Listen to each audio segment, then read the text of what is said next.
and Pledge of Allegiance, and ask John to bless our meeting and CJ to do the pledge. Bow your heads, please. Lord, we thank you for the opportunity to gather here together tonight, and we hope that you will watch over these proceedings and help us to make good decisions for the peace and welfare of the community.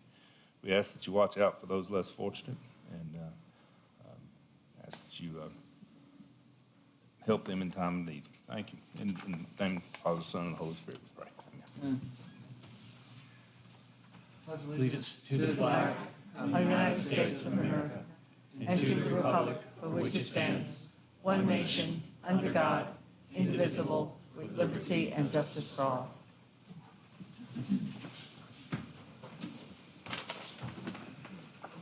All right. Mary Ann, would you please call the roll? Chair Harris. Here. Vice Chair Morrell. Here. Mr. Pereira. Here. Mayor Brown. Present. Councilwoman George. Here. Mr. Stradler. Here. Mr. Thompson. You have a quorum. All right, thank you. Does the secretary have minutes from February the 5th and 26 meetings? Yes, I'm sorry. My head's somewhere else.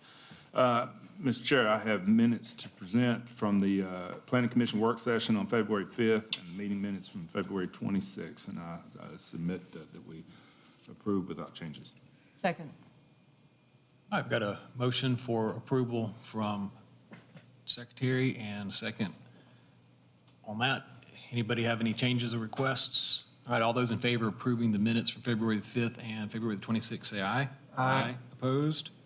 All right, it's going to pass unanimously. When it comes to our point in the evening, we have public comment on agenda-related items. I'll point out there are several items on the agenda that have a public comment as a part of the item, so you are free to come speak at this stage of the meeting, or maybe better to wait to the specific item if you have comments on a specific item. So with that, we'll open public comment on agenda-related items. Anyone wants to come up and speak? All right, seeing no one jumping out of their chairs, we'll close public comment on the agenda-related items, and we'll move on to our consent agenda. Consent agenda items are considered very routine, non-controversial, and this evening we have 4 items on the consent agenda. So I'll make a motion that we approve the consent agenda. Second. All right, and second by Albert.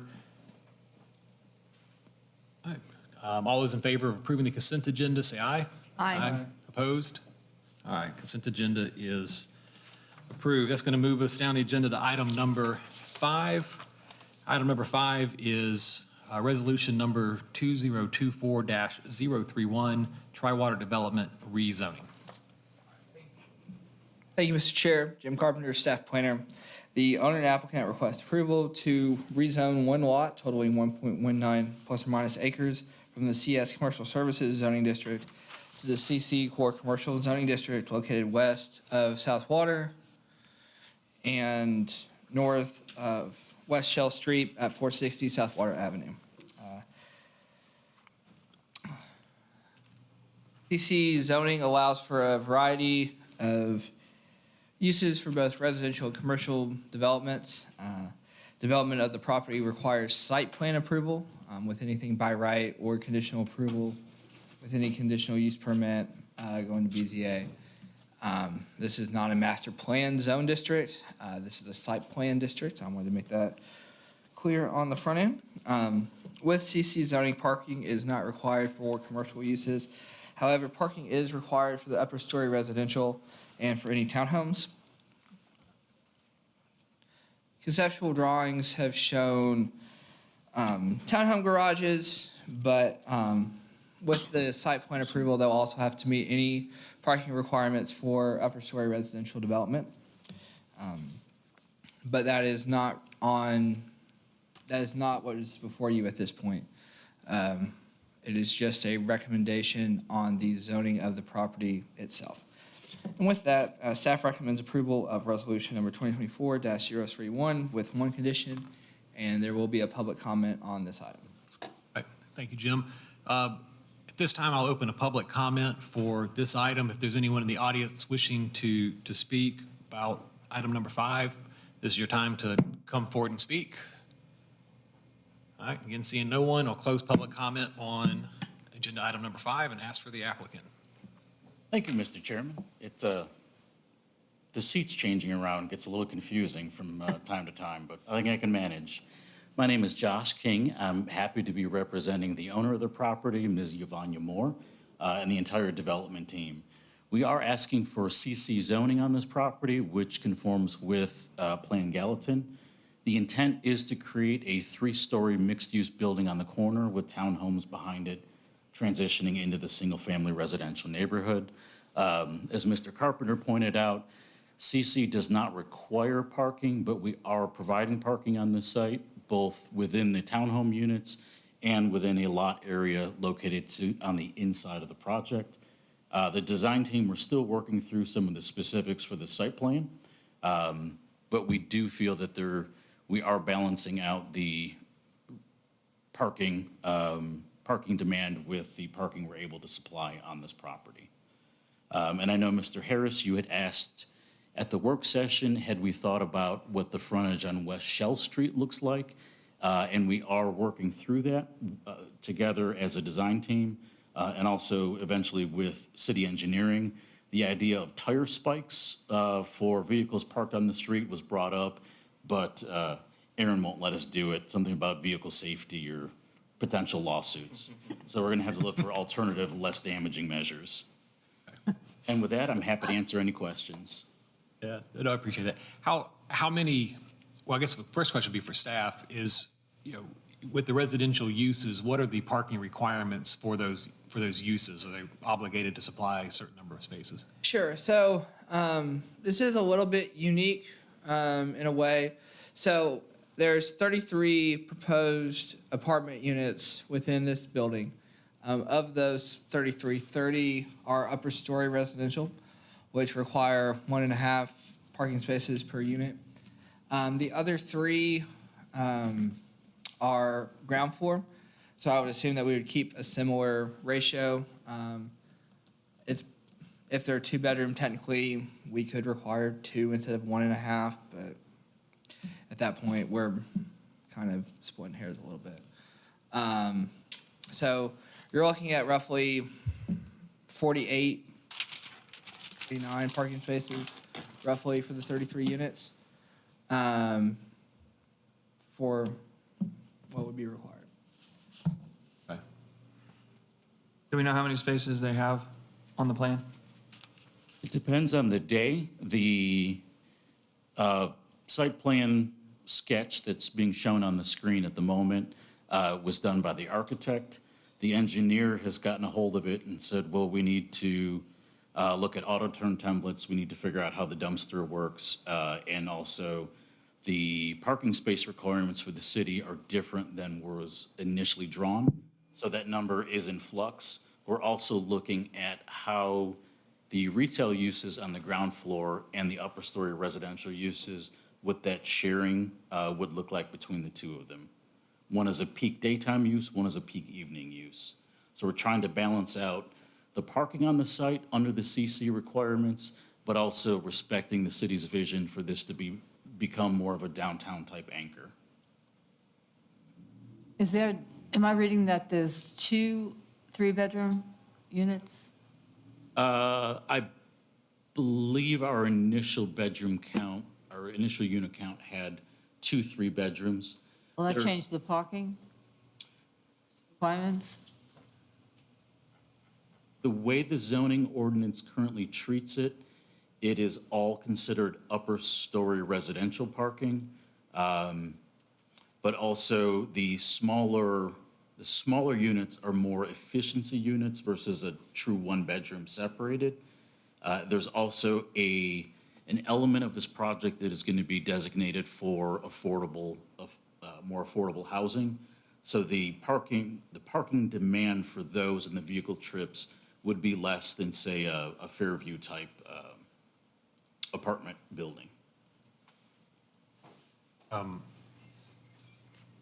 How many, Jim, how many parking spaces are required just in a typical residential townhome project on like R6 zoning or something? Sure. So, single family, detached, attached, duplex developments require a minimum of 2 parking spaces within the lot or site. And there is a chart in our zoning ordinance, Article 11, that kind of goes into more detail and breaking down the parking requirements for 1-bedroom efficiency, 2-bedroom and up, and then upper story residential. So for these, we would consider, I would assume that our consideration would be for multi-story residential or upper story residential with the core commercial zoning. But there's a couple of different ways that could be looked at when it comes time. Got it. I think my concern, if I have one with the project, first of all, I think it's a great idea. It's a good, seeing things starting to come in that area over there. That CC zoning with the parking requirements, makes a lot of sense if the project were here in downtown where you have lots of shared parking lots and on-street parking. So my main concern with it is between the residential use and the commercial use, without on-street parking and without common parking areas, I really am concerned we're going to create a parking problem out there. In time it might remedy itself as properties redevelop and there's more parking created, but how do we balance, today versus 10 years from now where it may not be a problem in the future? So. Oh, sorry. It's okay. Your comments are kind of similar as to what I was thinking. While it does, while core commercial doesn't require parking, I think it's going to be essential to the success of your retail and services that you put in the building, because there is no public parking. The nearest would be at the park, which is the other end of Morris or Morrison or whatever. So I think that parking solution is going to have to be in there for it to be appealing for anybody to utilize the commercial space, and enough for the people who are living there to feel like they'll have parking when they need it too. So I guess the question we've got to come up with is it wise to rezone the property into something that? An alternative that's not that? I mean, we still have to approve the plan, correct? No. Do we have to approve Oh, the that's plans? right, because it doesn't, you're right. I think it's just It would be a staff approval because the You've heard the discussion of this body. And it would be a staff approval because the building's not bigger than 50,000 feet, I believe. And one of the things that we're currently looking at as a design team is that we may need to bring the site plan before this board again. We are looking at the buffer yard requirements between this property and the property to the north. And in order to achieve a reduction in that buffer width, to be able to provide the parking on site, it will have to be voted on by this board. And it, just talking with the design team again, just moments ago, that is about a 90% certainty at this point that the site plan will be before this board. Is there any other zoning that would allow you to do this use? Or is it being requested because you can't get the parking with the other zoning? Mr. Chairman, I got you're making my brain fire on all the cylinders tonight.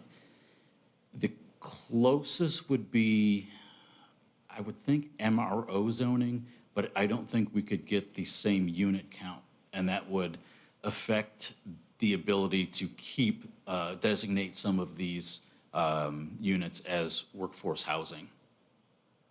And the zoning also falls in line with the comp plan Yeah. that they're requesting. Yeah, and I understand it falls in line with the Yeah. comp plan, but, we talked about before that, if it was somewhere where there was more Yeah. public parking and on-street parking, then Yeah. it's a completely different conversation. But, just even in the townhome developments that we're getting in Gallatin, the two parking spaces per unit on a townhome, we're still having really bad traffic problems with people parking on streets because there's no overflow for guest parking. There's none of that. And with this project, if it's 1.5 spaces per unit, you're asking the residential side to use all of it, and you still have the commercial element using it, and it's on streets that you can't park on. Yep. And so that's, that's the concern. I love the idea of the project. I'm just very concerned about where you're going to put the cars. This is a concern that we've had from the initial onset of the project in terms of balancing the number of units and the need to create parking, because as the mayor mentioned, there is no Right. publicly accessible parking in the immediate vicinity.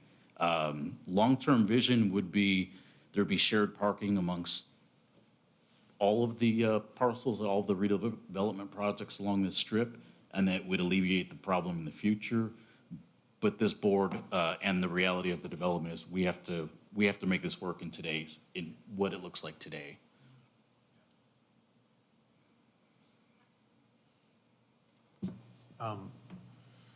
Jim, do you guys have any, where are you guys at on concerns over the parking? If I'm making too big of a deal out of it, just tell me. So it's one of those things where, as Josh said, you're right in trying to balance the needs of today, or realistically probably 18 to 24 months from now when this gets finished, versus 2032 to 2035 where it doesn't matter at all, and kind of what that looks like. I think the parking concerns are valid, but it is, from a staff perspective, I think it's important to consider, A, that these are two separate requests, and B, realistically, the feasibility of developing this site will require this body to approve a site plan with exception, or I guess alternates, probably in more than one facet. And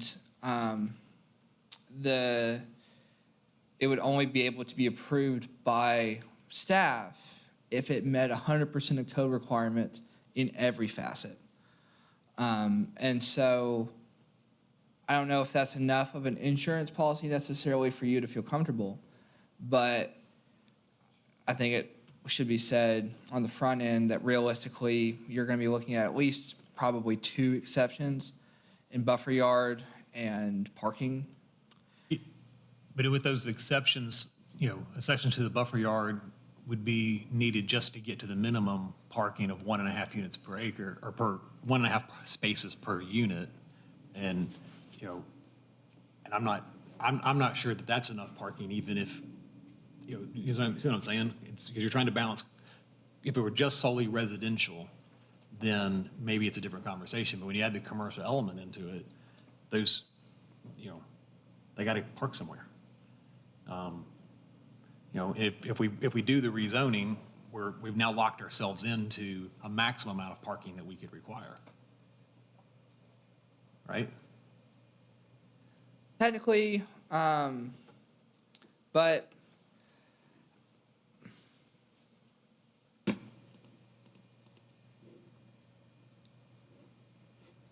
technically that would be true. I mean, you could consider conditions of approval, city council could consider conditions of approval that may kind of balance that out.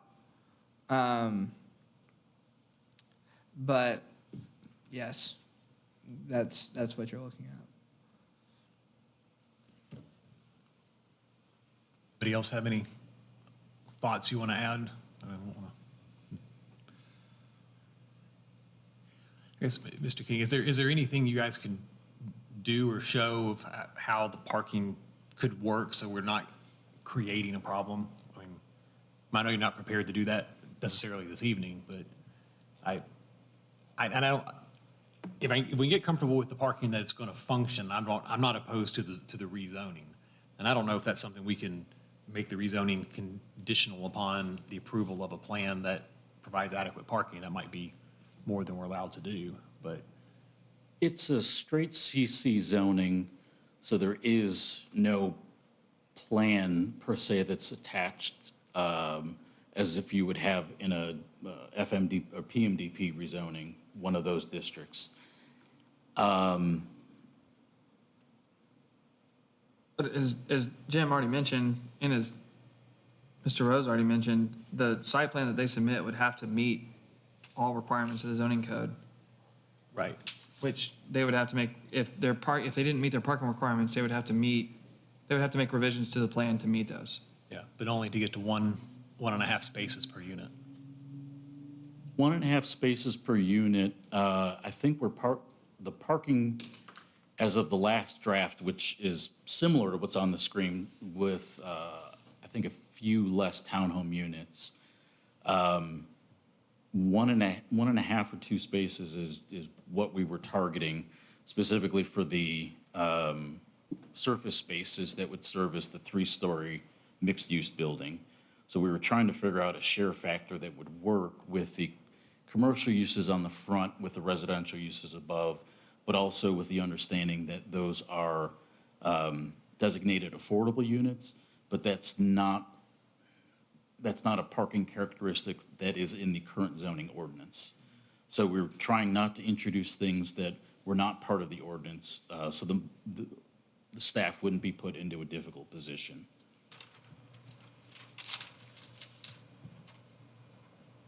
How many residential units is it total at this point? I mean, conceptually.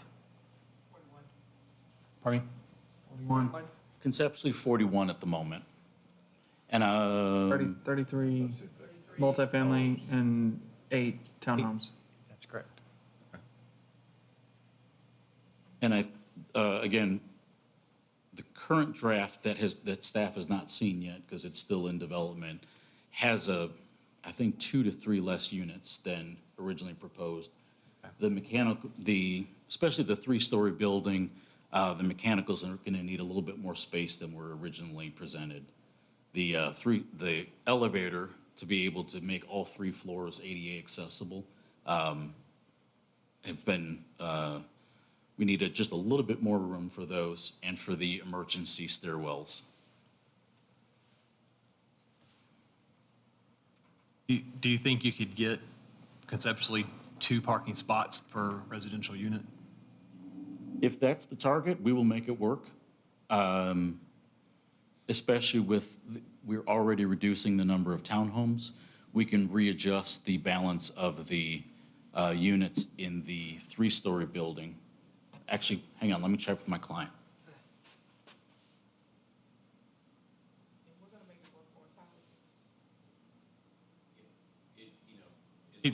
You're welcome to come up and speak. If you're going to speak from the audience, that's not going to work for me. So just state your name, address for the record, since we record the meetings, if you would.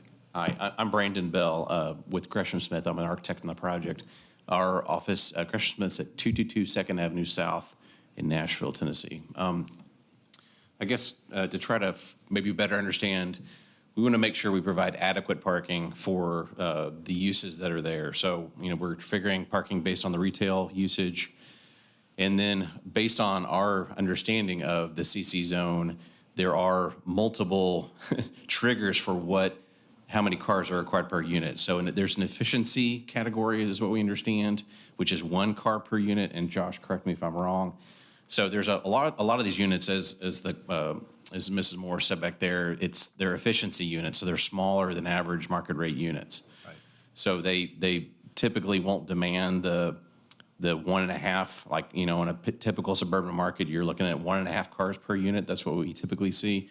With an efficiency or a little bit more urban, a little more like, where there is adjacent parking, it'll go further down. So we were hoping to get 1 car per unit on the efficiencies, and then all the upper level units at 1.5 per unit.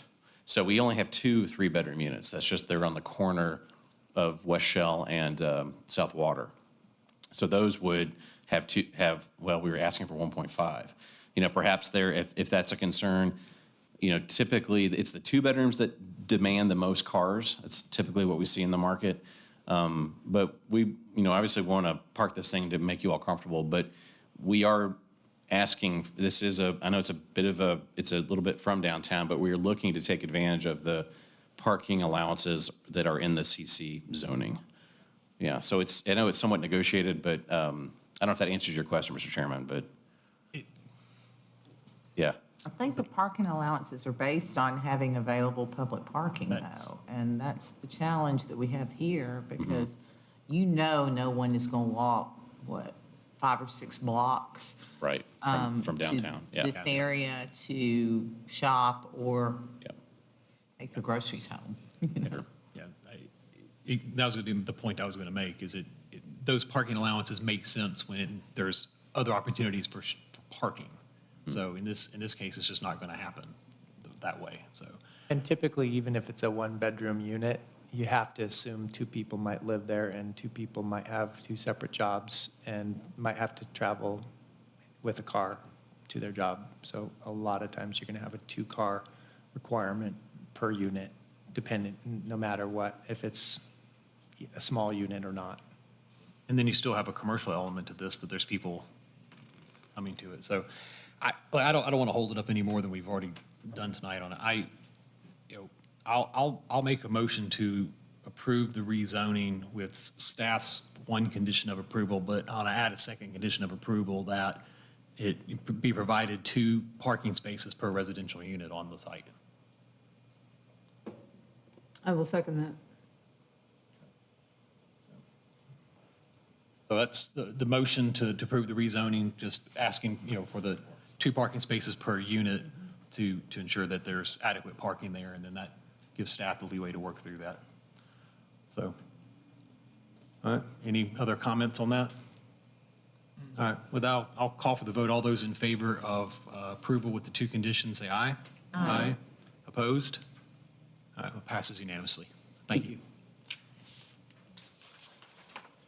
Okay, item 6 on our agenda this evening is resolution number 2024-029, Laurelwood Park amended preliminary master development plan. Thank you, Mr. Chair. The owner and applicant request approval of an amended PMDP and revised FMDP for Laurelwood Park on 25.28 plus or minus acres zoned MRO multiple residential.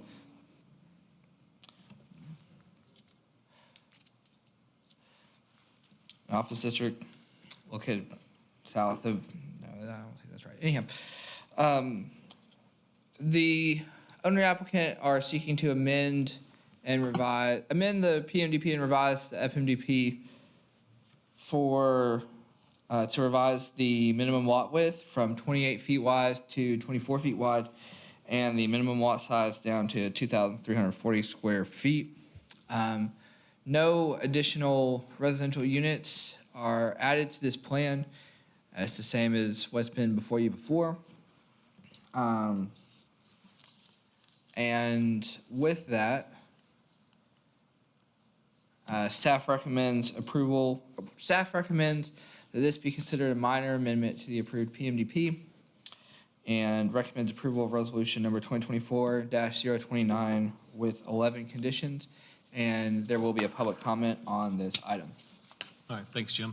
At this time, I'll open a public comment on this item. If there's anyone in the audience wishing to speak, this is your time to come forward. All right, we'll close the public comment. Nobody wants. Second. I got a motion that it be a minor amendment with a second by CJ. I agree with that. I don't think there's anything to change that. So with that, all in favor of being a minor amendment, say aye. Aye. Opposed? All right, passes unanimously. It'll be a minor amendment. Mr. Gentry. Yes, Cal Gentry, Laurelwood Ventures, owner, applicant. Really, the only question I believe was brought up at the work session was additional parking. We've added 10 additional spaces for a total of 22 for the whole site, plus, the 2 cars on the driveway outside of every 2-car garage. So I feel like we've got a much better shared parking scenario. But other than that, we agree with all staff comments. Just want to point out we'd address that for you. I noticed y'all did that. I appreciate that. So we're obviously talking about parking a lot this evening. So I didn't have any other real comments on this. It looked pretty straightforward. Is any? Motion to approve with all staff comments. Second. I got a motion by CJ, second by Albert. He beat you to it just by a little bit, Helene. So, yeah, I'm good with it myself. So all those in favor of approval with staff's 11 conditions, say aye. Aye. Opposed? All right, passes unanimously. We thank you. Thanks. Okay, item 7, resolution number 2024-030, 141 Gale Avenue detached garage site plan. All right.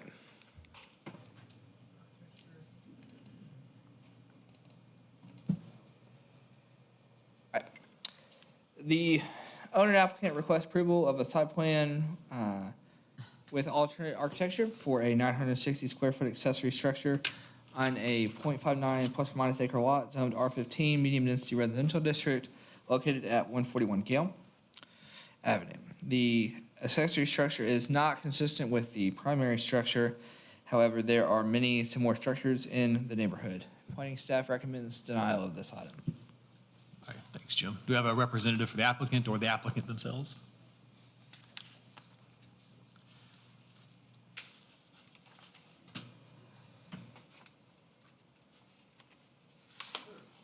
Hi, Michael R.C., 141 Gale Avenue.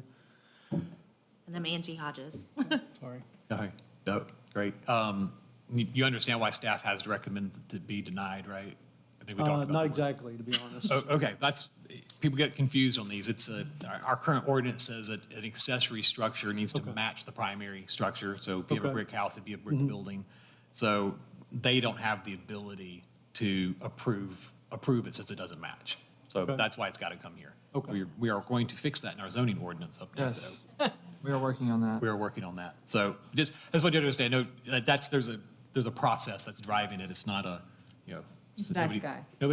Nobody's doing it just to be mean. Thank you. But with that, just this matches, it's got similar buildings throughout, so I'll make a motion that we approve it. Second. All right, second goes to Eileen on this one. So all those in favor of approval, say aye. Aye. Opposed? All right, it's approved unanimously. Thank you. Thank you. Thank you. Item 8 on the agenda is Resolution 2024-033, Town Place Suites, Fairfield Hotel at the Village Green Crossing. The owner and applicant request approval of a site plan for Town Place Suites Fairfield Hotel at Village Green Crossing on a 2.63 acre lot, zone CG Commercial General, located south of Tulip Poplar Drive and west of Village Green Crossing at 950 Village Green Crossing. They request approval for a 5-story, 136-unit hotel. In October of 2021, the BZA approved a height variance for this to 63 feet. The plans submitted show a maximum height of 62 feet currently. The plan includes 8 bike lockers for parking, along with 129 total parking spaces, including 6 ADA accessible spaces. Staff recommends approval of resolution number 2024-033 with 17 conditions. All right, thanks, Jim. Do you have a representative for the applicant here this evening?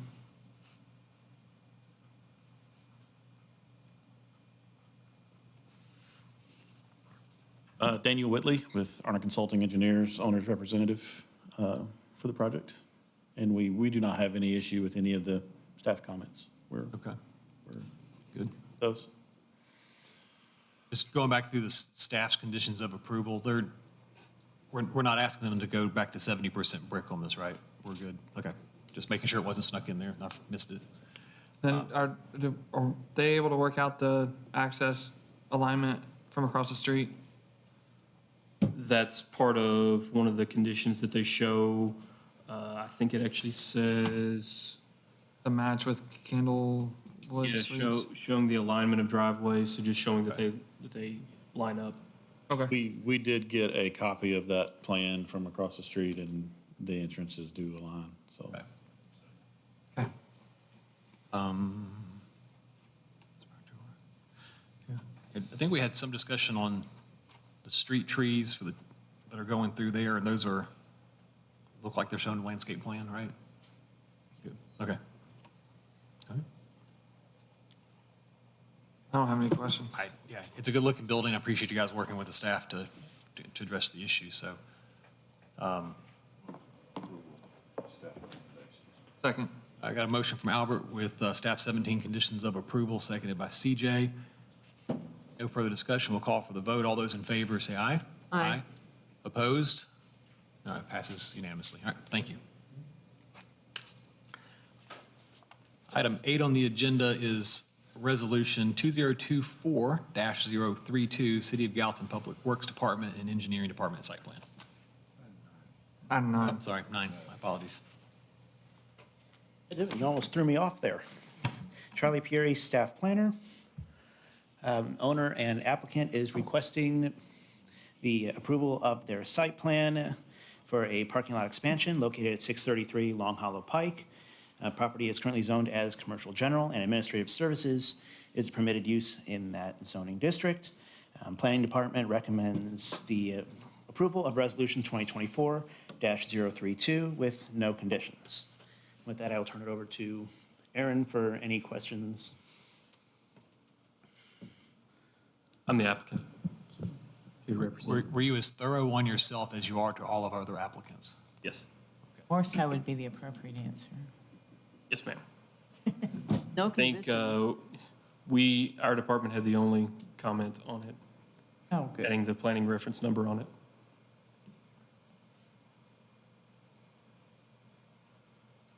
Well, this may be a record of something that came through with no conditions of approval, so. Yeah, I mean, it makes sense to me. I looked at it and I don't see any concerns, obviously, so. And you looked hard. I did, I looked really hard. I was trying to find something I could get them on. All right. No, I think it's good. I'll make a motion to approve. I'll second it. So motion to second. All those in favor say aye. Aye. Opposed, like sign. All right, passes unanimously. Thank you.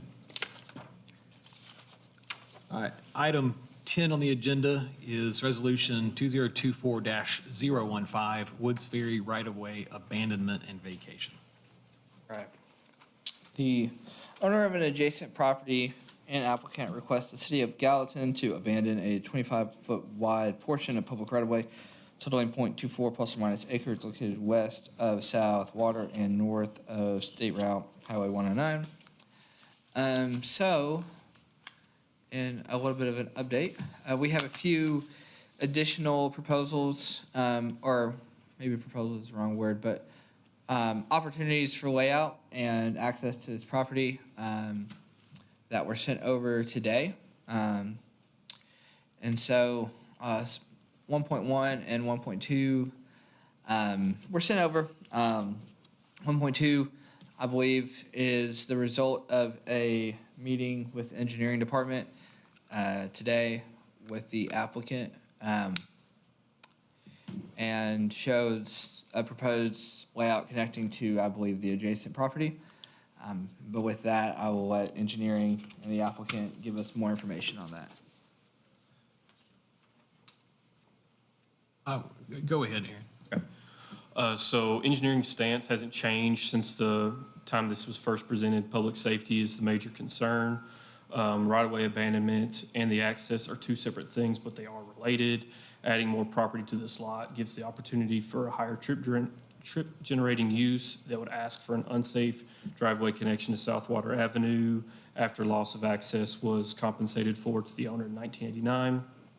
We did meet today with Mr. Hamilton, and he showed a layout only accessing the adjacent Jonathan's Grill. I think that if the city receives a site plan for this lot incorporating that connection to Jonathan's Grill, the engineering division would be satisfied with 3 conditions: proof of easement to the access of Jonathan's Grill, no driveway connection to South Water or State Route 109, and the need to go through a right-of-way abandonment process. The city should feel safe and could provide a positive recommendation for this right-of-way abandonment once a site plan to this effect is received. Thank you, sir. Do you have a representative for the applicant here this evening?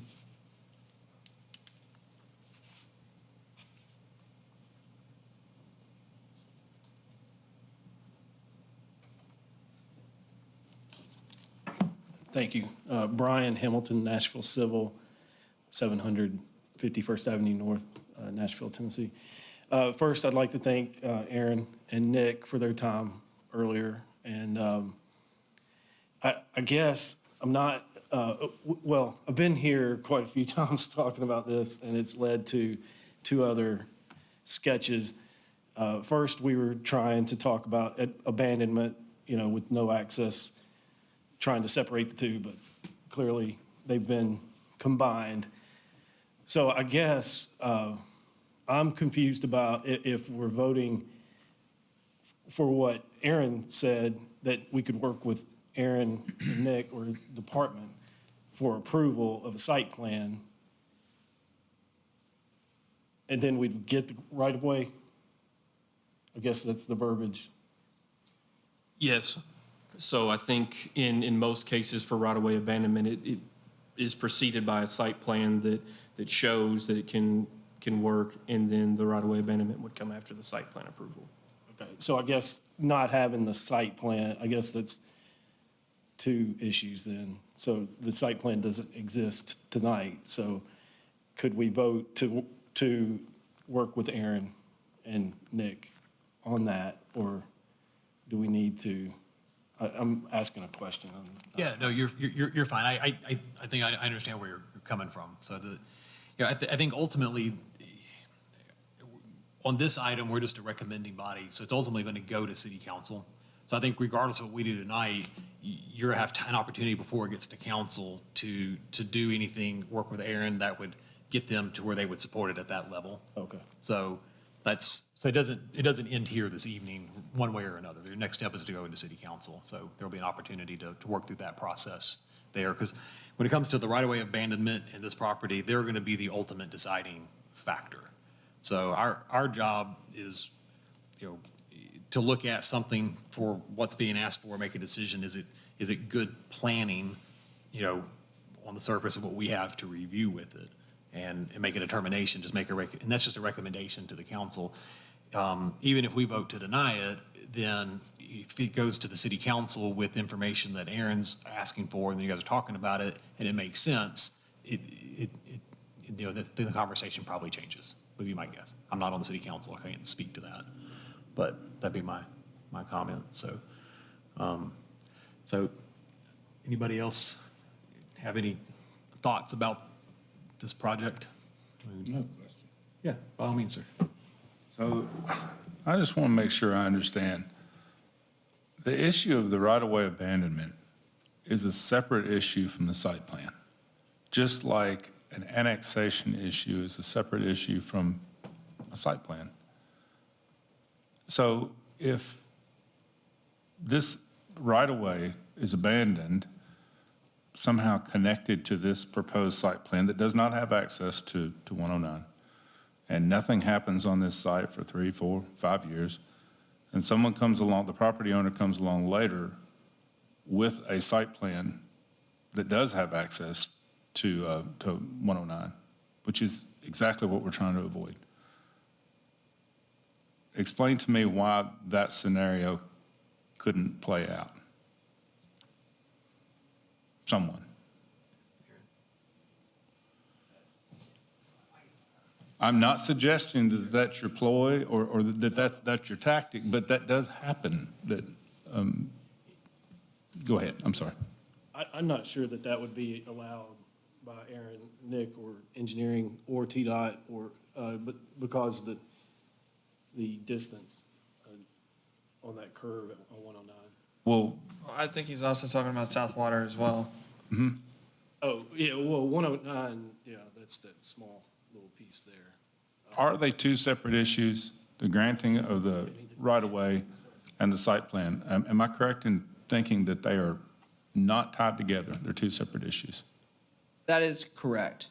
And the recommendation that is before, or the issue for recommendation to City Council before this body currently is the recommendation of right-of-way abandonment only. With that being said, the applicant could propose a site plan for the site as it exists currently and could develop and would be entitled to potentially explore development opportunities on the property as it exists today. That is within their rights to explore, and we would have to work through the process of that separately than working through this particular issue of right-of-way abandonment. It is, that's where we are. And John is correct in saying that they are two separate issues. Then, I know I spoke a lot last time, and I'll speak very little this time. I understand our job here is to recommend what is good planning. And abandoning the right-of-way increases the likelihood that this parcel combined would be developed with access to South Water or 109 bypass. And that's not good planning. So there's no way I can recommend abandonment of the right-of-way. How is the currently zoned right-of-way, how is the right-of-way currently zoned? Is it, or? Parcels would be zoned. So half of this right-of-way has already been acquired by the neighbor, Right. by plat, but not a true abandonment. And this body and the council, I don't even know if they voted for it. I think they acquired it by plat by just saying, hey, we're going to take it. We're going to. But my question's about So- the zoning, because where I'm going with this is if it doesn't have zoning, if we don't give it zoning, then it doesn't have some inherited The property as it stands now is zoned CS Commercial Services. right-of-way is. Not the right-of-way. The adjacent property that is held by the owner and the applicant who's representing the owner is currently zoned CS. When the right-of-way is abandoned, what happens? Does it get zoning at the abandonment, or does it have to come back and request zoning? Or does it automatically get the zoning I'm of saying that's the where property? the control could happen Yeah. at some point. That is a question. I think to,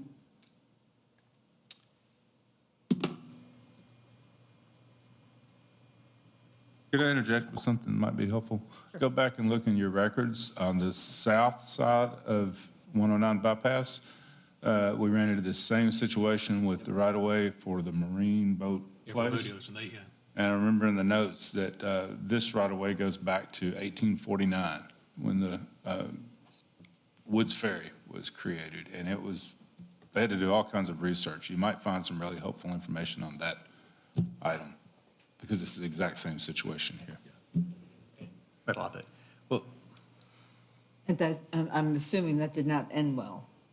no, ultimately, did. no, it did, but there was a lot of conversation because we were talking about the use and the access, and they had a site plan of what they were going to do with it as a part of the conversation of that abandonment. Because we had similar concerns about access onto 109 out of that piece of property. But- So, no, go ahead. I mean, whether we abandon the right-of-way to them or not, it doesn't change the deed restriction that exists on that property that is adjacent to the property where they would potentially seek access that we're against. Yeah. So how does, I mean, I guess, I mean, the answer is I don't know for sure. So I think the conversation is probably most helpful is, Aaron's talking about with, if they're proposing something that connects into the properties next door, then it makes it maybe a different conversation at a council level. To John's point, our job is to look at, is it good planning, based on what the property could become if the right-of-way was abandoned to it and increased the buildable size of it, without understanding how it would be accessed, I would argue is not good planning. If the applicant, when he goes to city council, provides some more guidance of the intent and what they're going to do with it, then But that might change, isn't that would, that what they said was provided today was the interior access? they don't have the interior access, unless you can correct me. Do you already have that worked out with the adjacent property owners? No, this was suggested at 11 a.m. Got it. And with engineering staff. All right. No, it's okay. So, Right, question for engineering. If the right-of-way is not abandoned, can they connect to the parcels to the west?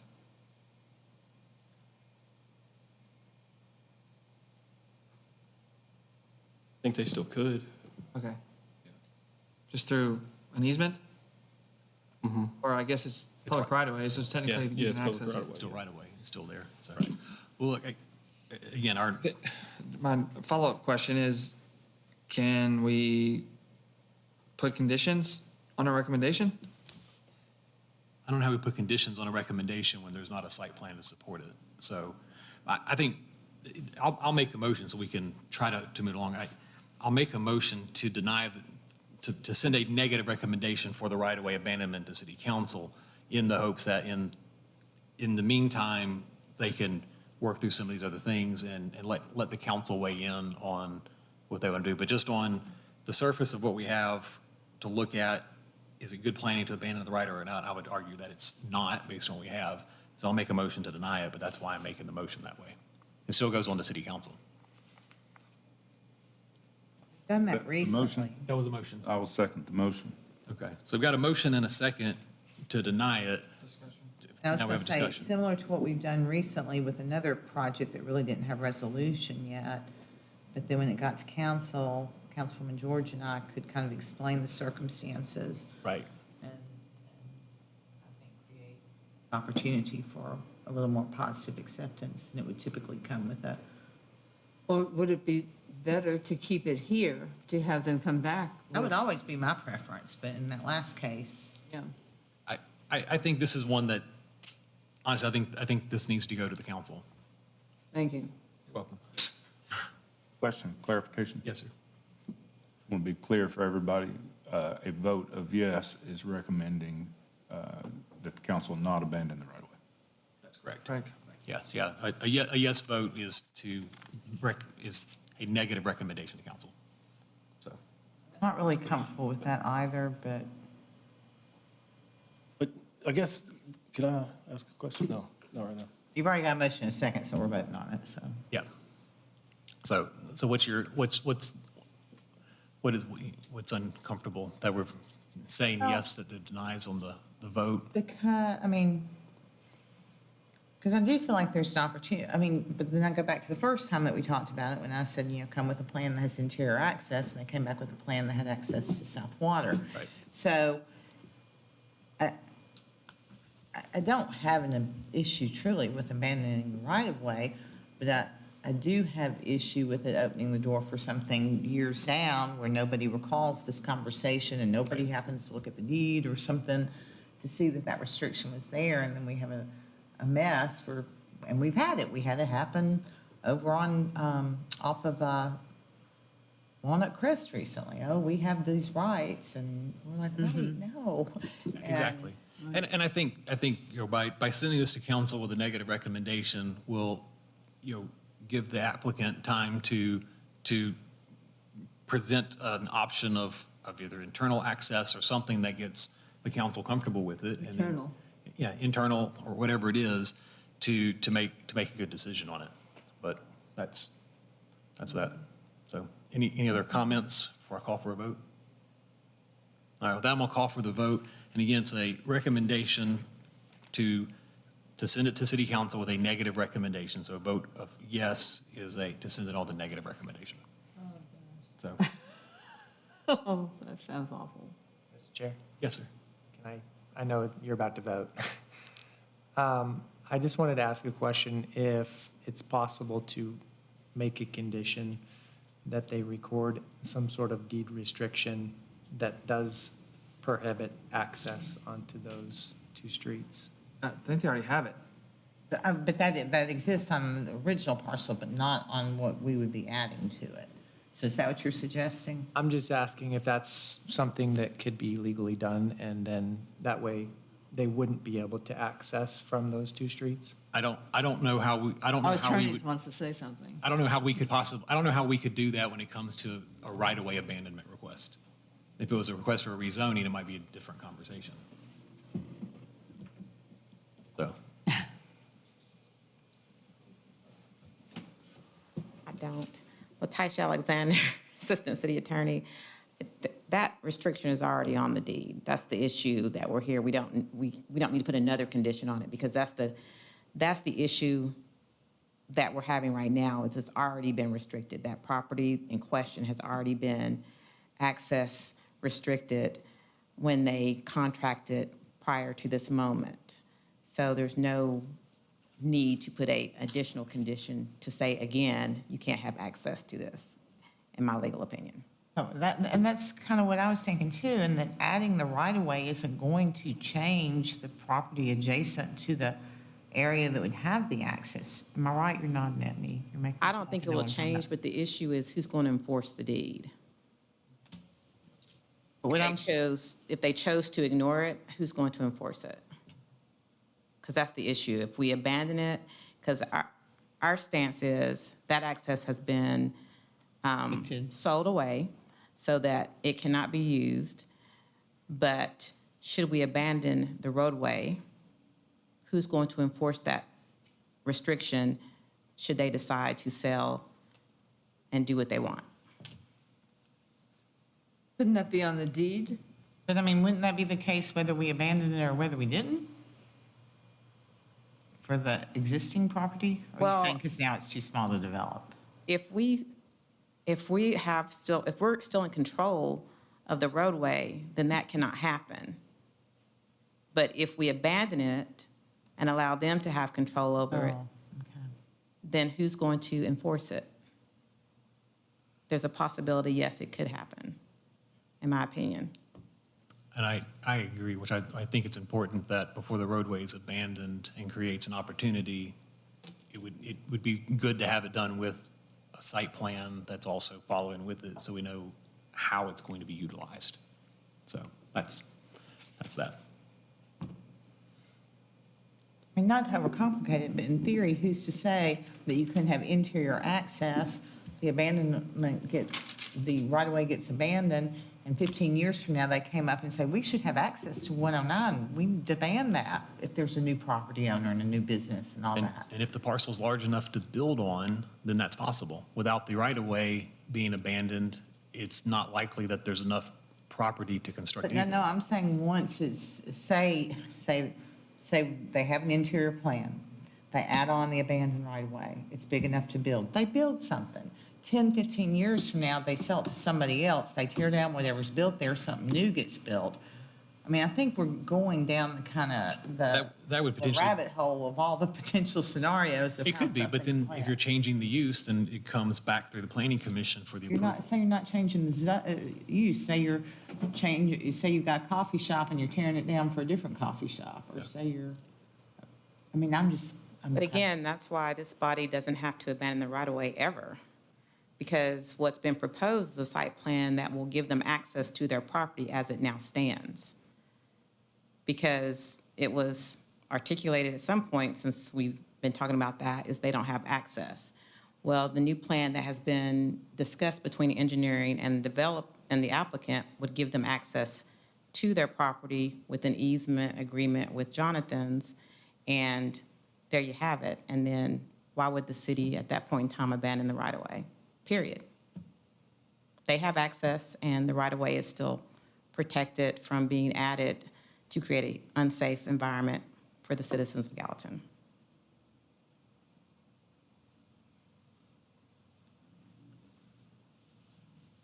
All right, well, unless anyone has any further comments, I'm going to move this along to a vote, and let's get on with our meeting. So we got a motion on the table to send it to council with a negative recommendation with the second. So I'll go ahead and call for the vote. So we're a vote of aye or yes is to send it on with a negative recommendation. So all those in favor of sending it with a negative recommendation, say aye. Aye. All those opposed? No. All right, so it's going to go to council with a negative recommendation. Thank you. All right, item 11 on the agenda is other business. Mr. Rose, do we have any other business this evening? Just a reminder, we are all now registered, including the mayor, for the TAPA conference. So Angela let me know that she got you registered. For me? TAPA conference in April on the 18th and 19th. So we'll have everybody from the Planning Commission attending, as well as myself. And the other item of, I guess, other business is we did hire a new planner. So I wanted to. I was about to ask if we were making introductions tonight. I wanted to have him come up and introduce himself. His name's Brad Hickman, and I'll just let him go ahead.